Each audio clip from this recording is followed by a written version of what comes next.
ढूंढने के लिए रेस्क्यू ऑपरेशन की शुरुआत की गई है, लेकिन अभी तक युवती का पता नहीं लगा है। कुएं के पास युवती की चप्पल मिलने से संदेह हुआ। बीती रात घर से युवती लापता हुई थी। चौमू के बोरा की ढाणी का ये पूरा मामला है।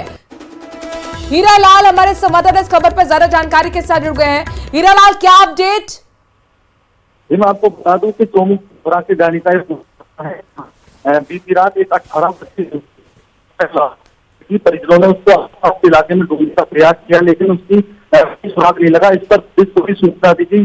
पुलिस मौके पर पहुंची और तलाश किया तो सूखे कुएं के बाद उसकी चुन्नी और चप्पल मिली।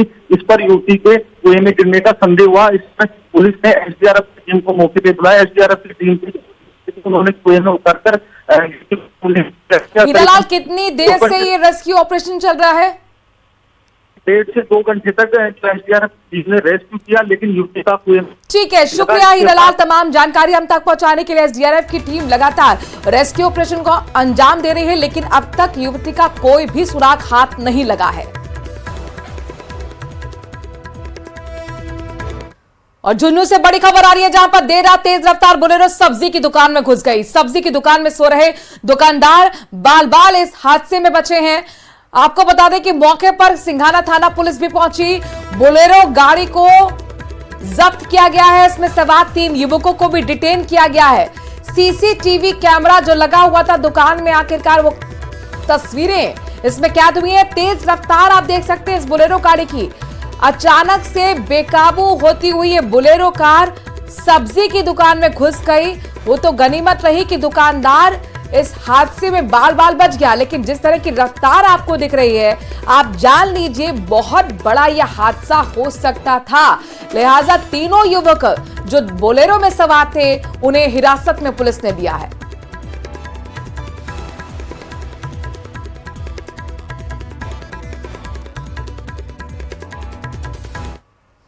झुंझुनू के बाद आपको ले चलते हैं जालौर, जहां पर किसानों का महापड़ाव लगातार जारी है। 15वें दिन भी किसानों का महापड़ाव चल रहा है। जवाई बांध के पानी की मांग को लेकर किसान महापड़ाव कर रहे हैं। कलेक्ट्रेट कार्यालय के बाहर किसानों का धरना पिछले 15 दिन से चल रहा है। भारतीय किसान संघ के नेतृत्व में जिले के किसान एकजुट है। 15 दिन बाद भी मांगों का लेकर सहमति नहीं बन पाई है। महापड़ाव और किसान आंदोलन को 33 संगठनों का समर्थन मिल चुका है। धार्मिक, सामाजिक और व्यापारिक संगठनों ने समर्थन इन किसानों की मांगों को लेकर किया है। आपको बता दें कि इन किसानों का आरोप है कि पिछली सरकार ने भी आश्वासन दिया था, लेकिन हमारी मांगें पूरी नहीं हुई। लिहाजा इस बार हम अपनी पूरी मांग करने के बाद यहां से हटेंगे।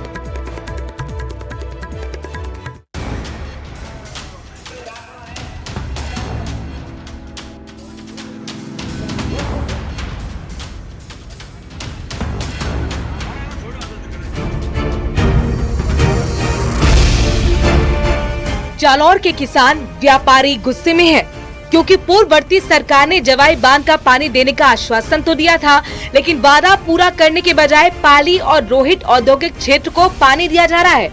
इससे किसान अपने आप को ठगा सा महसूस कर रहे हैं और अब आर पार की लड़ाई के लिए महापड़ाव कर रहे हैं। आश्वासन जब तक ये नहीं होगा हम घर जाने वाले नहीं। हम यहाँ डटे रहेंगे, चाहे इसके लिए हमें महीना 2 महीना और 5 महीना भी बैठना पड़े। हमारी जनता बागोड़ा से लेके और तक दोनों ही विधानसभा क्षेत्र के लोग, व्यापारी, 30 संगठन सभा ने ये हमारा समर्थन दिया है।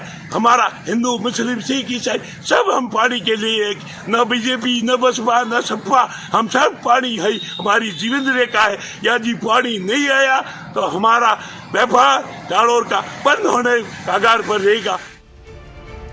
किसानों ने साफ कह दिया है कि चाहे जो हो जाए, इस बार हम हर बलिदान देने को तैयार हैं, लेकिन हमारे हक का पानी लेकर ही रहेंगे, भले ही इसके लिए कुछ भी कीमत चुकानी पड़े।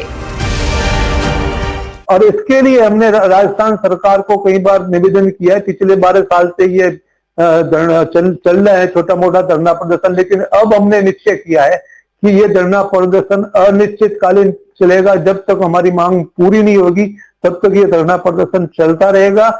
और चाहे हमारा इसके अंदर बलिदान हो जाए, किसानों का बलिदान हो जाए, कुछ भी हो जाए, लेकिन हम इस मुद्दे को अब छोड़ेंगे नहीं। पानी को लेकर ही रहेंगे, हमारा हक लेकर रहेंगे।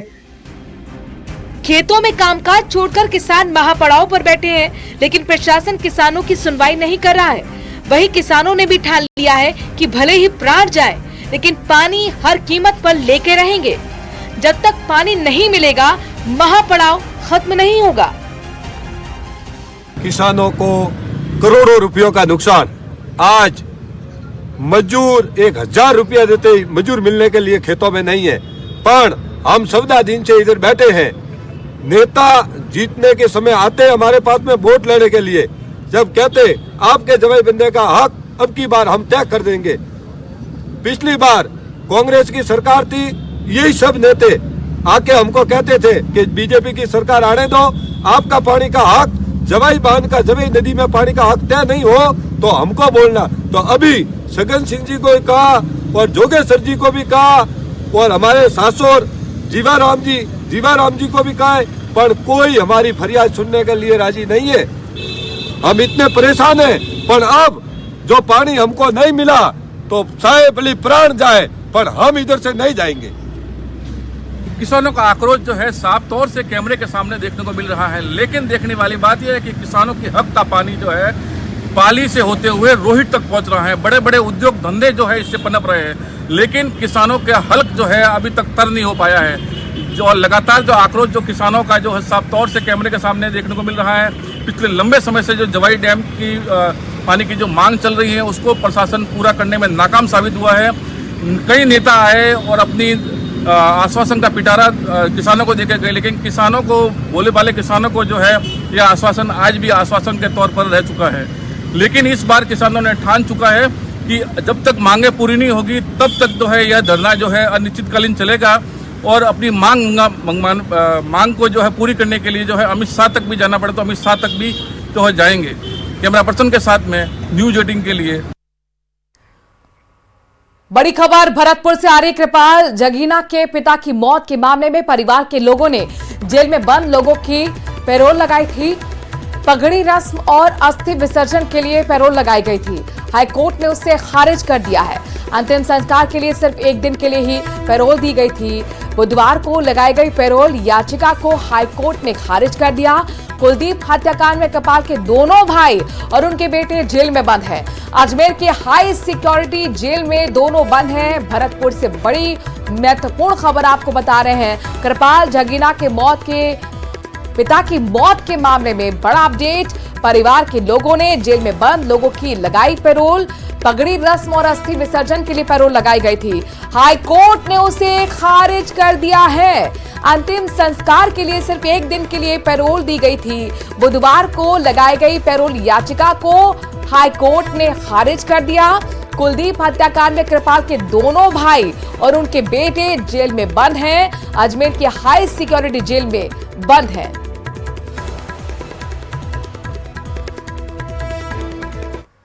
विधानसभा में आज 7 नवनिर्वाचित विधायकों के शपथ ग्रहण का समारोह होना है। सुबह 11 बजे स्पीकर वासुदेव देवनानी नए विधायकों को शपथ दिलाएंगे।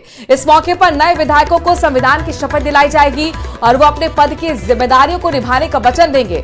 बता दें कि प्रदेश की 7 सीटों पर उपचुनाव हुए थे, जिनमें 5 सीटों पर बीजेपी को जीत मिली थी, जबकि 1 सीट पर कांग्रेस और 1 सीट पर बीएपी को जीत मिली थी।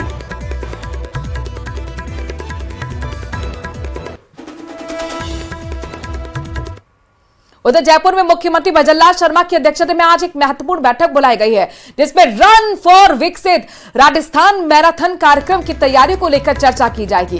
बता दें कि यह कार्यक्रम 12 दिसंबर को आयोजित होगा। इसमें मुख्यमंत्री भजनलाल शर्मा खुद शिरकत करेंगे। 9, 10, 11 को राइजिंग राजस्थान है और उसके ठीक एक दिन बाद मैराथन दौड़ का आयोजन। खास तौर पर इसका एजेंडा विकसित राजस्थान को लेकर एक मैसेज देना, एक विजन को दिखाना। रन फॉर विकसित राजस्थान मैराथन कार्यक्रम की रूपरेखा को लेकर, तैयारियों को लेकर आज लिहाजा महत्वपूर्ण बैठक बुलाई गई है, जिसमें इसमें चर्चा की जानी है।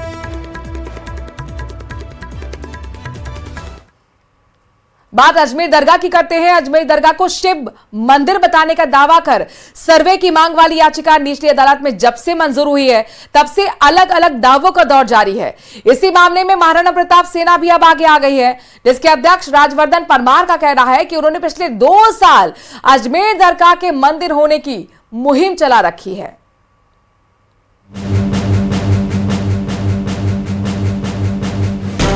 अजमेर दरगाह में शिव मंदिर होने का दावा। हिंदू सेना के बाद में महाराणा प्रताप सेना आई आगे। दरगाह में मंदिर होने के दावे को दोहराया।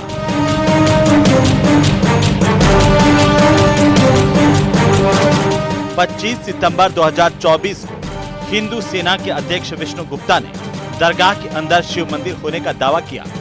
इस दावे को पुख्ता करने के लिए उन्होंने 1911 में लिखी हरविलास शारदा की किताब का हवाला दिया। अब विष्णु गुप्ता के बाद कुछ ऐसा ही दावा महाराणा प्रताप सेना के अध्यक्ष राज्यवर्धन परमार कर रहे हैं। एक वीडियो जारी कर उन्होंने दावा किया कि अजमेर दरगाह नहीं हिंदू मंदिर है। अजमेर की दरगाह नहीं हमारा पवित्र हिंदू मंदिर है। इस विषय पर 31 जनवरी 2024 को मैंने याचिका लगाई थी।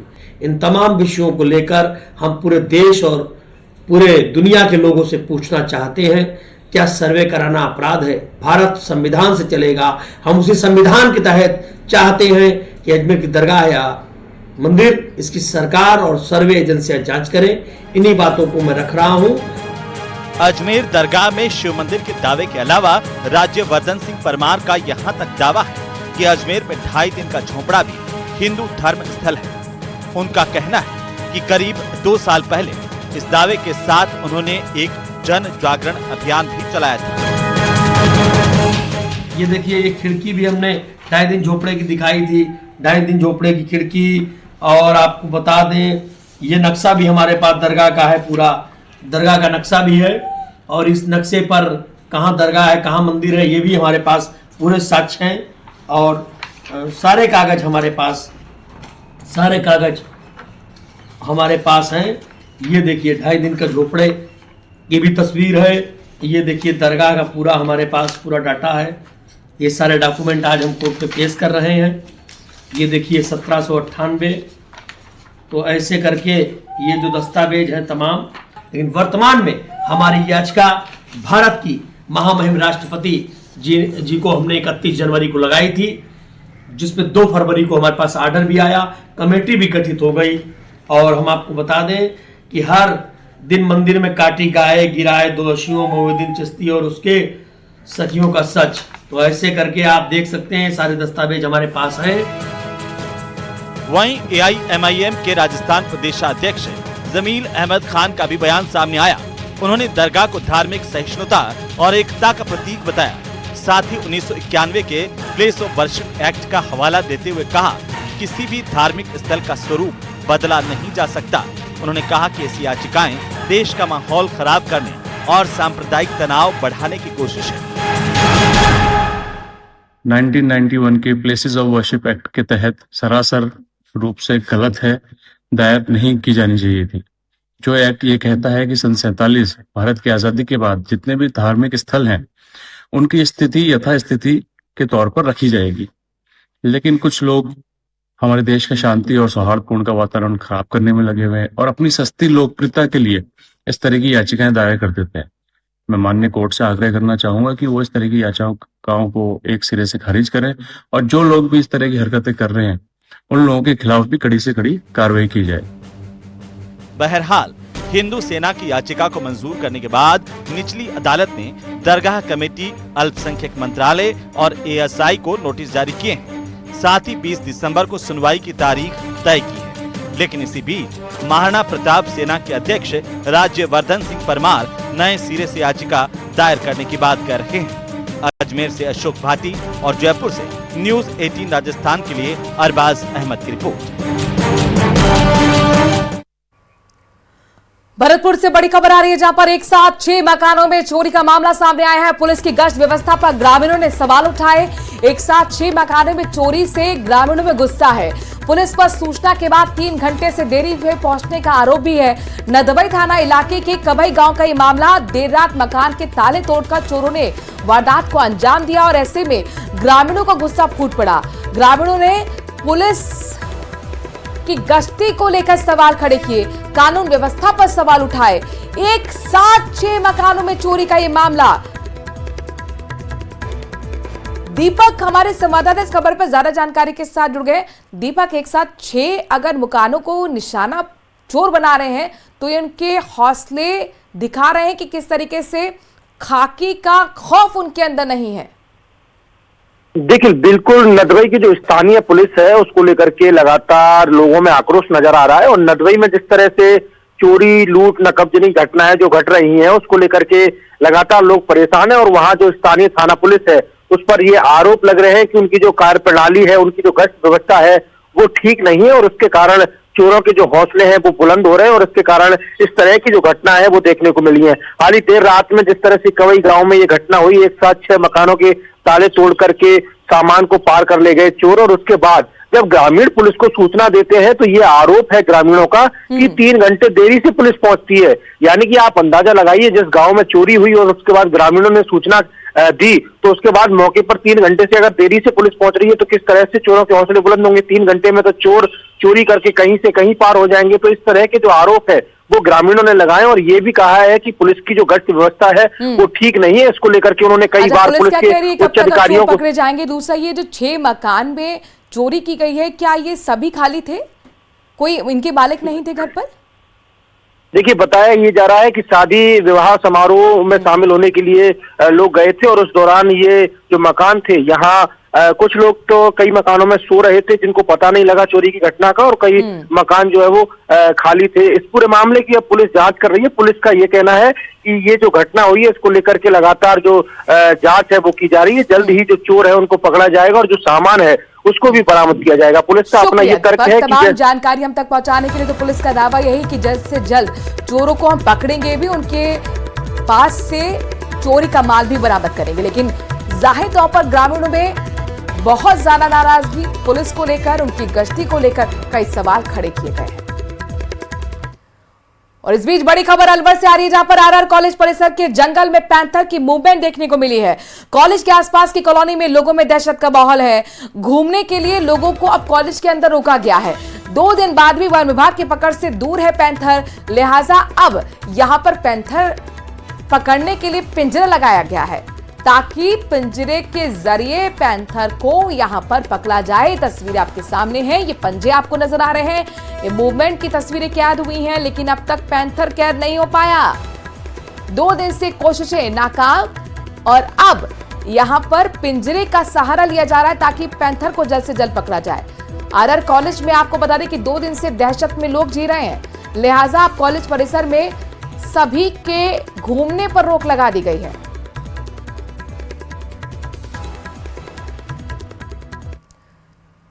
चुरू से बड़ी खबर है, जहां पर आबकारी विभाग में 8.5 करोड़ के फ्रॉड के मामले में बड़ा अपडेट आपको दे दें।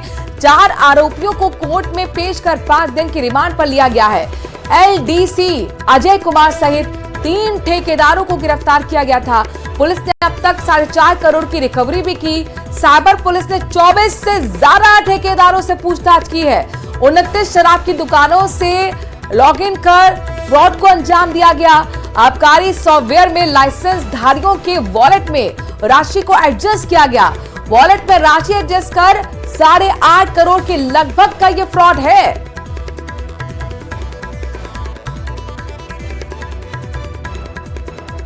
गैंगस्टर लॉरेंस के लिए काम करने के आरोप में पकड़ी गई मैडम माया उर्फ सीमा समेत अन्य आरोपियों को पुलिस ने कोर्ट में पेश किया है, जहां से सीमा उर्फ माया, दीपक, सचिन और डेविल को 4 दिन के लिए पुलिस रिमांड पर भेज दिया गया है। रिमांड अवधि में संजय सर्किल थाना पुलिस इन बदमाशों से पूछताछ करेगी। रिपोर्ट देखिए।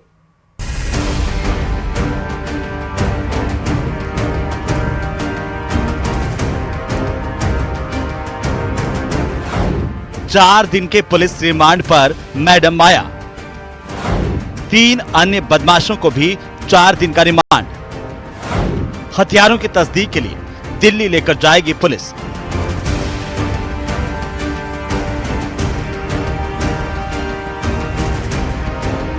लॉरेंस गैंग के बदमाशों को कोऑर्डिनेट करने वाली मैडम माया को संजय सर्किल पुलिस ने 3 आरोपियों के साथ कोर्ट में पेश किया, जहां से सभी को 4 दिन के रिमांड पर भेज दिया है।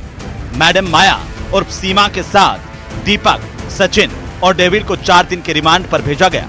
रिमांड अवधि में पुलिस इन बदमाशों से गहनता से पूछताछ करेगी।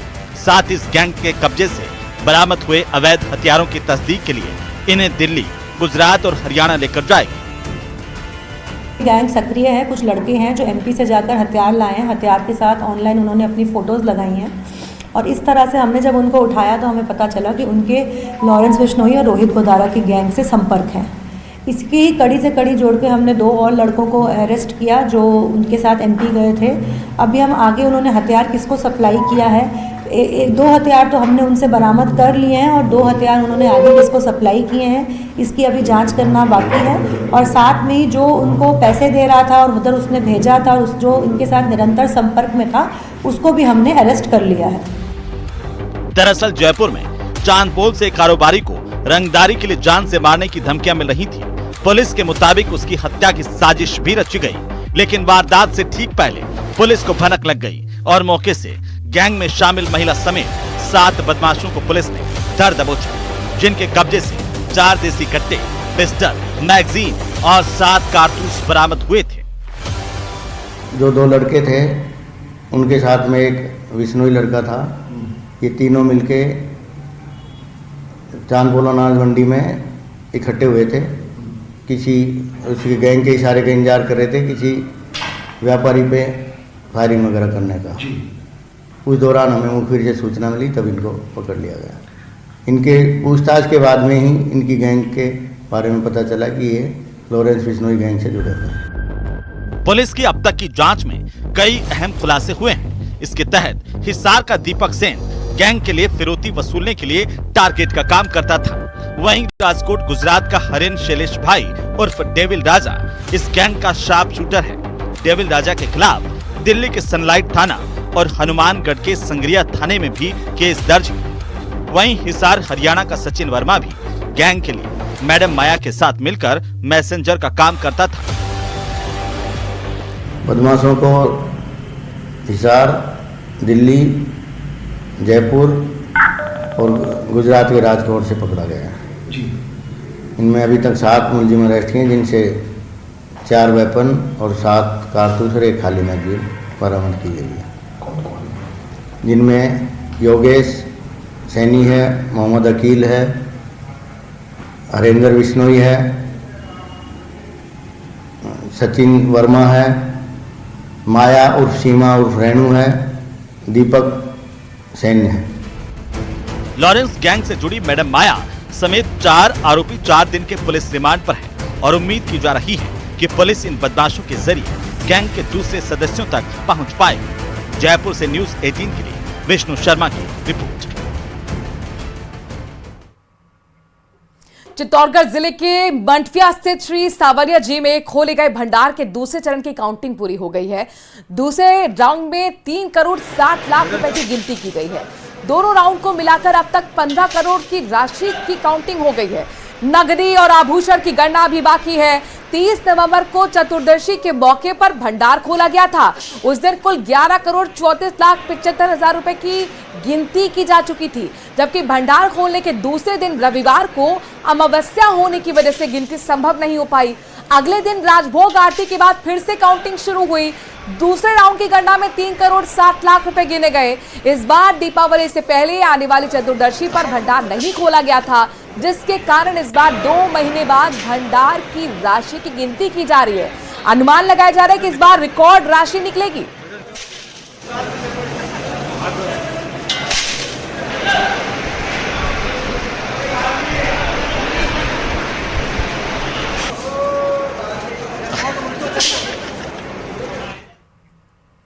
एक छोटे से ब्रेक के लिए रुक रहे हैं। खबरों का सिलसिला जारी है न्यूज़ 18 राजस्थान पर।